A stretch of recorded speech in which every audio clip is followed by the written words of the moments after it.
Donc la question B1, 2. Quel est le mouvement de 9 par rapport à 4? Alors, déjà, la pièce 4, c'est quoi? La pièce 4, on la retrouve ici sur la vue en coupe AA. Il s'agit du carter qu'on voit présenté ici. Au niveau de la nomenclature, on voit que la pièce 4 s'appelle capot arrière et la pièce 9, fourreau à denture conique.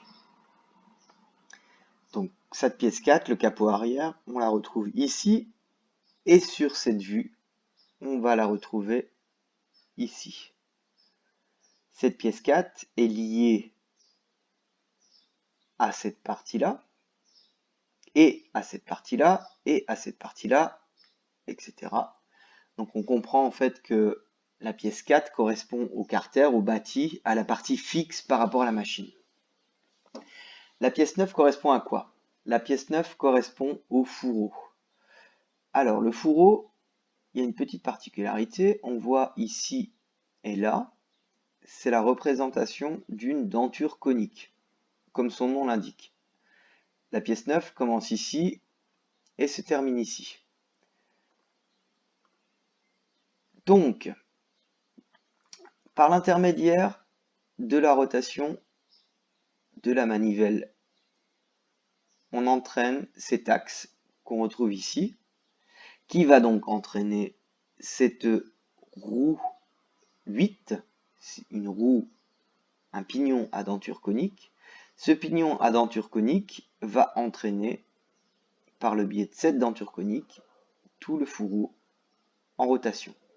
Donc le mouvement de 9 par rapport à 4 est une rotation d'axe Z.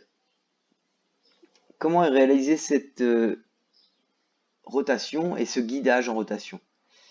On remarque ici une accumulation de rondelles.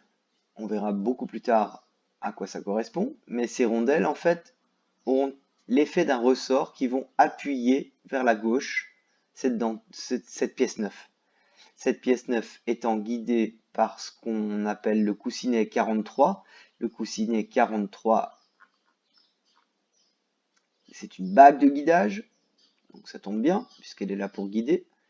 Donc ces rondelles poussent la pièce 9 sur la bague de guidage qui est en liaison par centrage, presque centrage long par rapport au carter 4.